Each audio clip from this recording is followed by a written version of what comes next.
나의 부동산의 가치를 더하자. 부동산 가치 TV 부가티. 안녕하세요. 부동산 가치 TV 부가티의 이 대표입니다. 오늘은 건물 투자 비법 3편 도로와 관계 그리고 주차입니다. 여러분, 도로란 무엇일까요?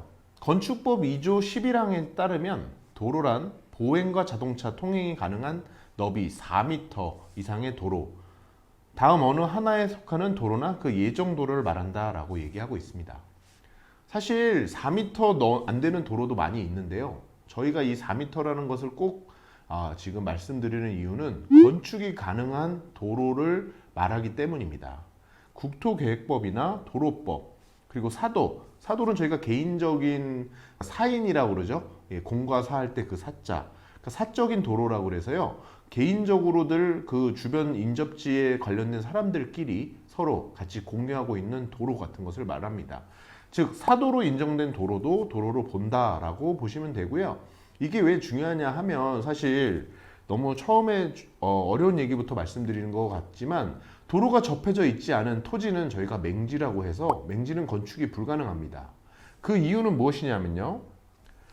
도로는 대지의 2m 이상에 접해야 된다라고 되어 있습니다. 즉 4m 이상의 도로에 2m 이상 접해야 된다라는 거죠. 그렇다면 다시 돌아가서 맹지라도 도로까지 2m만 접하게 되면 건축이 가능할까요? 네, 보여드리겠습니다. 보시면 지금 현재 여기 나와 있는 건축 가능한 토지들은 도로에 붙어져 있는 면이 2m 이상이기 때문에 건축이 가능하신 거 보이실 겁니다. 하지만 이 A라는 맹지는 도로와 접해진 곳이 없습니다. 그렇다면 어떻게 해야 건축이 가능할까요? 바로 다음과 같이 연접지를 2m씩을 확보해서 도로까지 연결을 하게 되면 됩니다. 저희가 이런 거를 말씀드릴 때 사실 2m 통행 부지를 확보한다는 것이 그렇게 쉬운 일은 아닐 겁니다. 추가 비용이 들어갈 거고, 토지 매입에 관련돼서 당사자 간의 협의가 되지 않는다면 지역권 설정도 가능한데 이것 또한 비용이 들겠죠.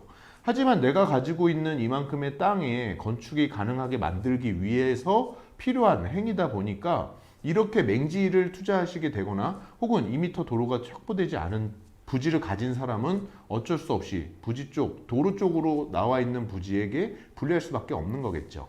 그래서 저희는 맹지 투자에 있어서 가장 중요한 방법, 그리고 맹지 탈출 방법인 2m 접근 통행 도로를 만든다는 거죠. 그렇다면 4m 도로에 2m 접근하는 것만 있을까요? 저희가 그것이 아닌 케이스를 가지고 왔습니다. 연면적 2000제곱미터 이상, 그리고 공장인 경우는 이게 3000인데요. 3000제곱미터 이상의 건물을 지을 경우 B와 같은 대지가 더 크다고 가정했을 때 이때는 6m 도로에 4m 이상을 확보하게 돼야 되는 것이죠. 사실 2000제곱미터라고 하시면 여러분들 잘 감이 없으실 수 있는데 605평이 조금 넘는 면적입니다. 따라서 여러분들이 가지고 계신 건물이 605평이 조금 넘는다면 6m 도로에 4m 이상 접해야지만 그 정도의 규모의 건물을 지을 수 있구나 라고 생각하시면 됩니다. 그리고 중요한 것이 이 시행령이 2009년 6월 그리고 7월에 개정이 된 사항으로서 이전에 지어진 건물에는 규정이 적용되어 있지 않다는 것이 매우 중요한 투자 포인트입니다. 따라서 2009년 이전에 지어진 건물에 속한 토지나 혹은 건물이 있는 토지에 매수를 하신다고 하시면 6m 이상의 도로에 4m 이상 접해져 있는지를 확인하셔야지만 그 땅의 건물이 신축이 가능한지 불가능한지를 보실 수 있는 겁니다. 자, 그렇다면 대지와 도로의 관계에서 다음으로 중요한 것은 무엇일까요? 바로 대지에서 도로로 혹은 도로에서 대지로의 차량의 진입입니다. 그리고 주차겠죠. 사실 주차를 말씀드리기 전에 대지로 차량이 진입하는 방법에 대해서 4가지 경우의 수를 가지고 저희가 말씀을 드려보겠습니다. 대다수의 토지가 사각형 형태로 되어 있기 때문에 편의상 4가지를 말씀드리는 거니까 그거는 참고하시면 좋을 것 같아요. 우선 첫 번째로 도로와 일면 접합하는 경우입니다. 다음과 같이 건물이 도로와 일면 접해 있는 경우, 사실 이 부분이 여러분들 투자하는 거의 거의 대부분이 형태고요. 차량이 진입이 가능한 방법은 건물의 우측 혹은 좌측편으로 도로에서 진입이 가능하겠죠. 그리고 주차를 가능한 공간은 건물의 후면, 좌측, 우측, 그리고 전면, 이렇게 4군데일 겁니다.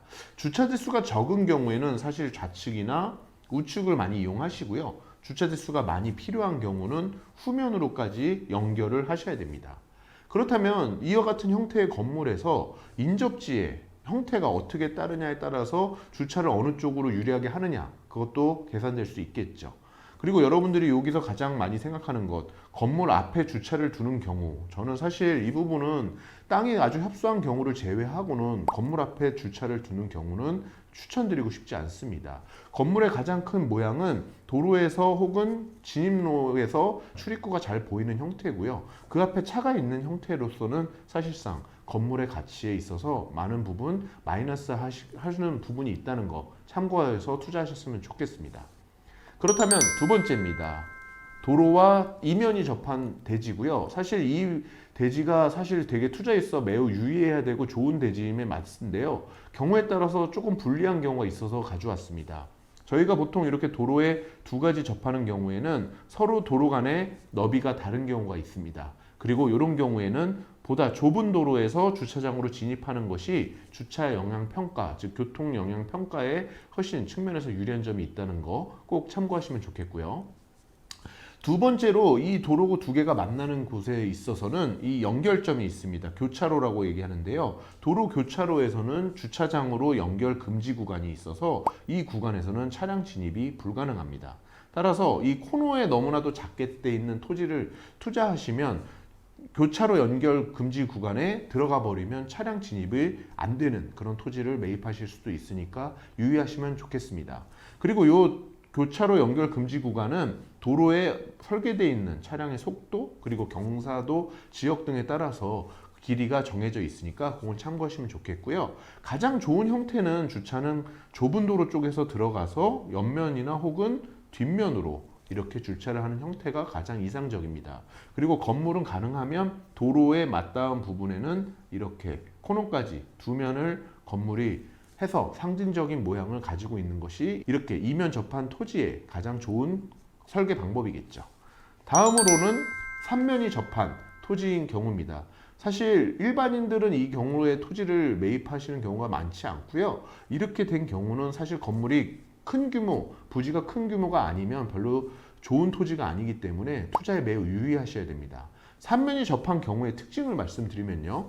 두 코너, 양쪽 코너에 아까 말씀드렸듯이 도로, 교차로 연결 금지 구간이 설정되어 있기 때문에 차량 진입이 전면 혹은 뒷면으로 밖에는 불가능하죠.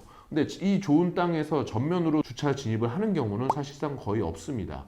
그래서 대부분 뒤쪽으로 주차를 하게 되는데요. 이 측면에 인접지가 있게 돼서 여기 주차를 불가능한 경우 혹은 내 건물이 너무나도 폭이 좁아서 이 공간만큼 날아가는 것이 건물에 많은 영향을 미칠 때는 사실 이 부지는 별로 좋은 부지가 아니라고 봅니다. 따라서 3면이 접한 데 있어서는 횡단보도 그리고 교차로 등의 위치가 어떻게 되는지 잘 판단하셔서 투자를 하셔야 될 것입니다. 그리고 마지막입니다.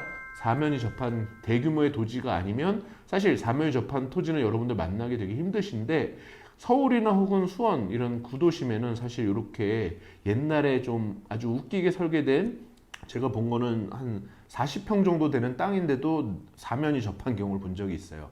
하지만 사실 이런 토지는 좋지가 않은 토지입니다. 이유는 도로와의 이격거리, 그 다음에 대지로 자체에서 손해를 보는 부분이 많고요.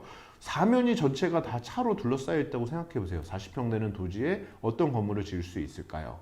즉, 이 대규모 부지, 무슨 단지나 아니면 공장 정도의 크기, 뭐 한 10,000평 정도 되는 그런 크기가 아닌다면 대규모 토지가 아닌 사면으로 접한 소규모 토지는 투자에 매우 유의를 하셔야 될 것이고요.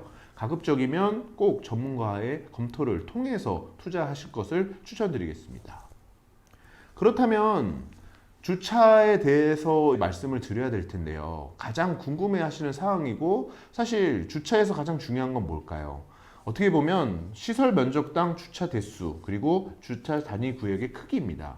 주차에서 이 두 가지를 여러분들이 꼭 주차장 설계를 하셔서 위치까지 확인하셔야 되는 사항은 아니지만 내가 투자한 건물에서 시설 투자 면적당 주차 대수가 가능한 면적이 있는지, 즉 추가로 증축을 하시려고 하는데 증축 면적이 시설 주차 대수 기준 면적을 초과해서 추가로 한 대 혹은 몇 대의 주차 구역을 만들어야 된다면 그 부지가 과연 내가 갖고 있는 토지에 주차 추가가 가능한지를 모르시고 투자하신다면 크게 낭패를 보시겠죠. 즉 중축을 할 수 있는 용적률이 남아있다고 해도 주차를 해결하지 못하면 용적률을 높일 수 없는 겁니다. 그래서 여러분들이 주차에 대한 개념을 아셔야 된다는 거고요. 주차장은 사실 차량의 이용에 있어서 차를 안 타고 다니는 건물과 차가 진입이 가능한 건물의 가치는 매우 달라지죠. 그렇듯이 주차장은 넉넉할수록 좋은 거기 때문에 지금 있는 그 시설에 현재 있는 주차 대수에 만족하시는 것은 별로 바람직한 투자법이 아닙니다. 따라서 주차장이 얼마나 더 가능한지 그리고 이 건물을 증축했을 때 주차장을 얼마나 더 만들 수 있을지를 아셔야 되겠죠. 자, 그렇다면 시설 면적당 주차 대수입니다. 사실 시설 면적당 주차 대수는 주차장법 시행령 제6조에 부설 주차장 설치의 시설물의 종류 및 설치 기준에 나오고 있고요. 1번의 위락시설, 그리고 1종 근생시설, 2종 근생시설, 근린생활시설, 숙박시설이 있는 3번을 눈여겨보셨으면 좋겠습니다. 시설 면적당 위락시설은 100제곱미터당 한 대고요. 1종 근생이나 2종 근생, 그리고 숙박시설 3번에 대해서는 시설 200제곱미터당 한 대입니다. 여기서 눈치 빠르신 분들이 사실 이미 캐치를 하셨을 수 있는데 이것은 법에서 얘기하는 거고요. 저희가 눈여겨봐야 될 사항은 바로 지자체 조례입니다. 서울시 지자체 조례에 따르면요. 서울시 주차장 설치 및 관리에 대한 조례 별표 2고요. 부설 주차장의 설치 대수 그리고 설치 기준이 아까 주차장 시행령에서 말씀드린 면적보다 작아진 것을 보실 수 있습니다. 먼저 업무 시설의 경우는 시설 면적당 100제곱미터로 그리고 공공 업무는 사실 우리하고는 큰 상관없지만 200제곱미터로 줄어들게 돼 있고요. 위락 시설도 아까의 면적에 비해서 67제곱미터로 줄어들어 있습니다. 그리고 1종 근생, 2종 근생, 숙박시설 주차장법에서는 200제곱미터임에 반해서 134제곱미터당 한 대로 줄어들어 있는 것을 알 수 있습니다. 따라서 저희가 검토해야 될 사항은 이 숫자고요. 이 해당하시는 투자하시는 건물이 서울시가 아니라면 해당 시 조례를 통해서 주차장의 해당 면적을 확인하시고 내가 가지고 있는 건물의 연면적을 해당 시설로 나눠서 그 건물의 주차 대수를 만족하고 있는지 확인하시는 투자 방법이 꼭 필요합니다. 마지막으로 주차장의 주차 구획입니다. 주차 구획에 대해서 꼭 내가 알아야 될까라고 얘기하실 수 있고요. 사실 그래서 너무 디테일하게 들어가고 싶진 않은데 2018년 3월 21일 날 개정을 통해서 당초 일반형 2.3m 그리고 확장형 2.5m, 5.1m인 것이 2.5m 그리고 2.6m에 5.2m로 증가되었습니다. 이 내용을 좀 알고 계셨으면 좋겠고요. 아무래도 차량이 많이 고가가 되고 그 다음에 문콕 현상에 따라서 민원이 많이 발생함에 따른 시대를 반영한 거라고 보시면 되고요. 여러분들께서는 2.5에 5m 정도의 크기로 주차장을 구획하면 된다라고 생각하시면서 해당 부지, 내가 갖고 있는 건물의 토지를 검토해 보시면 좋을 것 같습니다. 대지와 도로의 관계 그리고 주차까지 오늘 짚어봤는데요. 유익하셨나요? 초반이다 보니까 다소 딱딱한 법령과 정의가 나오는 부분도 있으니 좀 이해해 주시고요. 앞으로의 내용은 더욱더 알차고 뜻깊은 내용을 가져오겠습니다. 지금까지 나의 부동산의 가치를 더하자 부동산 가치TV 부가티 이 대표였습니다. 건물투자비법 3 도로와의 관계 그리고 주차였습니다. 감사합니다.